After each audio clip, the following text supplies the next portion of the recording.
The shadow of a tower standing on a level plane is found to be 50 meter longer when sun elevation is 30 degree than when it is 60 degree. Find the height of the tower. इस question में हमें कहा गया है the shadow of tower standing on a level plane. एक tower है जो एक लेवल प्लेन पे स्टैंड कर रहा है। लेवल प्लेन मीन्स ग्राउंड पे स्टैंड कर रहा है। ये ग्राउंड हो गया और ये टार हो गया। टार को हम नेम दे देते हैं ए बी। ओके, अब क्वेश्चन क्या कह रहा है कि shadow of a tower standing on a level plane. Shadow, shadow means परछाई किसकी? टार की, जो एक लेवल प्लेन पे स्टैंड कर रहा है। Found to be 50 meter longer, 50 meter बड़ी है। तो पहले तो हम ये देख लेते हैं कि कौन सी शेडो कास्ट हो रही है। मान लो ए बी टार है तो मान लो वो बी सी शेडो कास्ट कर रहा है। और जो ये बी सी शेडो है ना वो 50 मीटर लॉन्गर है। लॉन्गर मीन्स लंबी है, 50 मीटर लंबी है। किस कब? When sun elevation is 30 degree. अब ये सन एलिवेशन क्या होता है? जब बेटा जैसे ये सन है, सपोज या ये सन राइज कर रहा है। अब ये शेडो कास्ट जब सनराइज करेगा तो सनलाइट को ये टावर ब्लॉक करेगा। और जब ये ब्लॉक करेगा तो यहाँ पर क्या होगा? उसकी शेडो बन जाएगी, डार्क पैच आ जाएगा। और जो सन रेज है कहाँ जाके टच करेगी ग्राउंड को? भी उसकी शेडो के बाद में एंड पे टच करेगी ना। तो अब ये जो सन रेज है कुछ एंगल बनाएगी जहाँ ये शेडो एंड हो रही है, तो उसे हम सन एंगल ऑफ सन एलिवेशन कहते हैं। ओके, तो वो 30 डिग्री है मान लो। तो कह रहा है shadow of the tower standing on a level plane found to be 50 meter longer when sun elevation is 30 degree. जब सन एलिवेशन 30 डिग्री है ना तो शेडो जो है 50 मीटर लॉन्गर है। लॉन्गर मीन्स 50 मीटर बड़ी है। किससे कंपैरिजन में? जब सन एलिवेशन 60 डिग्री हो। क्या हो? सन एलिवेशन 60 डिग्री हो। अब एंगल एलिवेशन जब बड़ा होगा ना तो सन की जो सन ऊपर की तरफ हमें अपीयर करेगा, यानी कि उसकी हाइट जो है एल्टीट्यूड बढ़ जाएगा। तो कुछ इस तरह से उसकी शेडो पड़ेगी। 60 डिग्री सन एलिवेशन तब ऐसे बनेगा, ये एंगल बड़ा हो जाएगा। ठीक है, जब सन एल्टीट्यूड अप जो अपीयर टू बी हाइयर। जब सन लोअर है, लो एल्टीट्यूड पे है, तो एंगल ऑफ एलिवेशन स्मॉलर होगा। लेकिन बेटा जब सन एलिवेशन लोअर है, सन एलिवेशन लोअर है तो शेडो लॉन्गर होगी। तो 30 डिग्री पे जो शेडो है लॉन्गर है। लेकिन कितनी लॉन्गर गिवन है हमें क्वेश्चन में? 50 मीटर लॉन्गर गिवन है। तो हम जो ये वाला है ना, मान लो ये शेडो बीसी कब कास्ट हो रही है? जब सन एलिवेशन 30 डिग्री है। और बीपी शेडो कब कास्ट हो रही है? जब सन एलिवेशन 60 डिग्री है। तो जो बीसी वाली शेडो है ना वो बीपी वाली शेडो से 50 मीटर लॉन्गर है। ओके, तो ये क्वेश्चन में हमें दिया है। और बीपी जो शेडो है उसको हम एक्स एज्यूम कर लेते हैं। और फिर बीसी पूरा क्या होगा बेटा? 50 प्लस एक्स, क्योंकि जो बीसी वाली शेडो है जब सन एलिवेशन 30 डिग्री है वो 50 मीटर लॉन्गर है एज कंपेयर टू जब सन एलिवेशन 60 डिग्री है। तो लॉन्गर करने के लिए तो हम 50 प्लस करेंगे ना एक्स में। यस सर, तो ये बी सी हमारा 50 प्लस एक्स हो जाएगा। और हमें फाइंड क्या करना है? Find the height of the टार।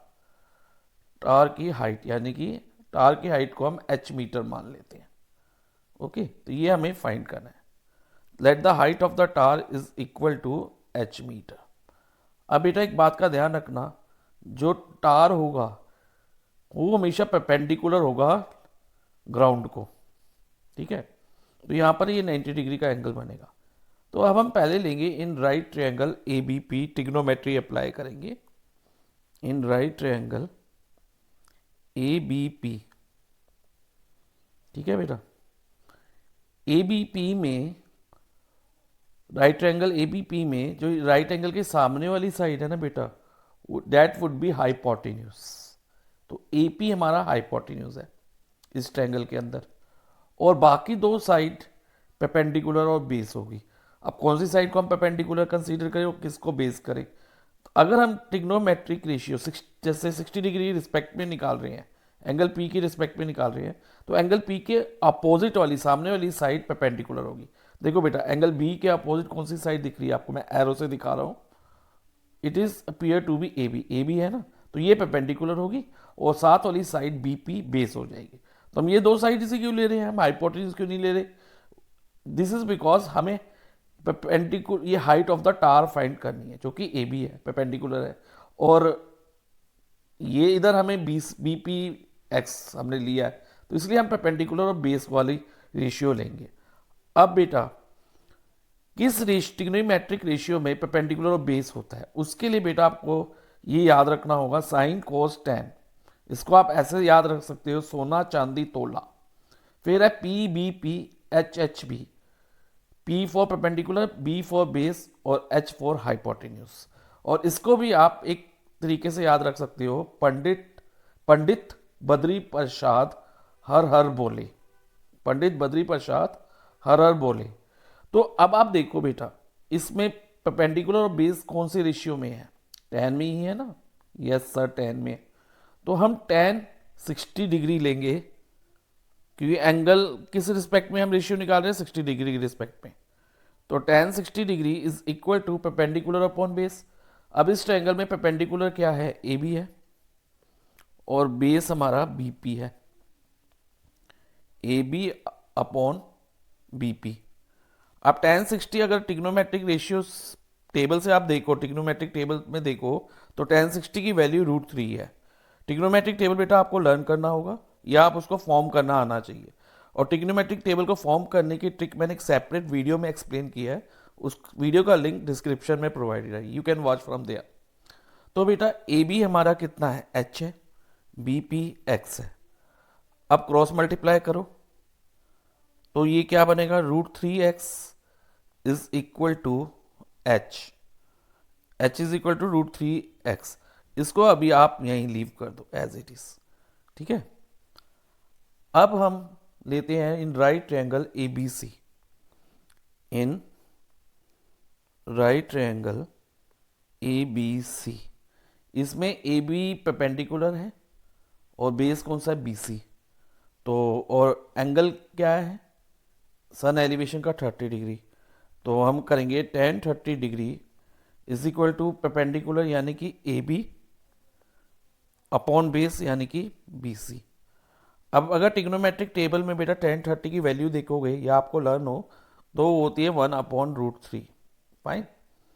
और ए बी टार की हाइट एच है, अपॉन बी सी जो कि 50 + x है, ओके। अब क्रॉस मल्टीप्लाई कर दो, √3h is equal to 1 × 50 + x, okay. अब नेक्स्ट स्टेप क्या करेंगे बेटा, इसमें हम h की वैल्यू सब्सिट्यूट कर देते हैं। ऐसा करने से हमारा सम थोड़ा इजी हो जाएगा। हम ये भी कर सकते थे, x की वैल्यू निकाल के x की वैल्यू इधर सब्सिट्यूट करते हैं और h निकाल लेते डायरेक्ट, लेकिन उससे कैलकुलेशन थोड़ी बढ़ जाती, ठीक है। तो इसलिए मैंने क्या किया है, h की वैल्यू यहाँ सब्सिट्यूट की है। पहले मैं x निकाल लूंगा, फिर x की वैल्यू इधर सब्सिट्यूट करके हाइट ऑफ द टावर निकालूंगा, ठीक है।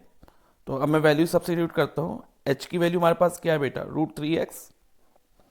तो √3 × √3, h की जगह हमने डाल दिया √3x। देखो बेटा, h की जगह क्या आ गया, √3x, यह हमने फाइंड की था, और इज इक्वल टू 50 + x। अब √3 × √3 √9 होता है, स्क्वायर √9 होगा ना, और स्क्वायर रूट ऑफ 9 क्या होता है, 3। यानी कि अगर √x × √x हो या √p × √p हो, तो आप उसको p लिख सकते हो, रूट हटा दो, और ये 3x is equal to 50 + x। अब 3x + x इधर आके -x हो जाएगा, is equal to 50। 2x is equal to 50, x is equal to 50, इधर 2 × x है, तो इधर होगा 50 / 2, 2 इधर डिवाइजर में आ जाएगा जब इधर मल्टीप्लाई में है। तो x is equal to 25 meter. तो इधर भी x की वैल्यू आई, यानी कि शेडो बीपी आ गई, बीपी की वैल्यू आ गई। लेकिन हमें तो क्या फाइंड करना है, हाइट ऑफ द टावर। अब height of the tower find करने के लिए बेटा देखो, इधर h इज इक्वल टू क्या था, √3x था ना, तो यहां पर x की वैल्यू डाल दो। पहले आप यहां लिख लो h is equal to √3x। हम LHS और RHS को इंटरचेंज कर सकते हैं। ओके, तो अब h is equal to x की जगह आप 25 लिखोगे, √3 मल्टीप्लाई बाय 25। अब बेटा डायरेक्टली हम 3 और 25 को मल्टीप्लाई कभी मत करना, बिकॉज इधर रूट है, इधर विदाउट रूट है। तो इसको आप लिखोगे 25 √3। जैसे x इंटू 25x होता है ना, तो ऐसे ही √3 इंटू 25 होगा। तो ये हाइट ऑफ द टावर हमारी 25 √3 मीटर आ गई। लेकिन कई बार क्या होता है क्वेश्चन में बेटा, हमें √3 की वैल्यू गिवन होती है, लाइक वो इट कुड बी 1.73 जनरली दी होती है हमें। तो 25 √3 की जगह अगर हम 1.73 डाल दें और इसको 25 इंटू 1.73 मल्टीप्लाई करें ना, 25 इंटू 173, तो 5325 आएगा। और दो प्लेसेस राइट से डेसिमल काउंट करके डाल दो, क्योंकि दो प्लेसेस ये डेसिमल में, इधर तो कोई है नहीं, टोटल नंबर ऑफ प्लेसेस 2 है डेसिमल में। तो ये हो जाएगा आपका 43.25 मीटर। सो फाइनली हमारा आंसर हुआ height of the tower is equal to 43.25 meter.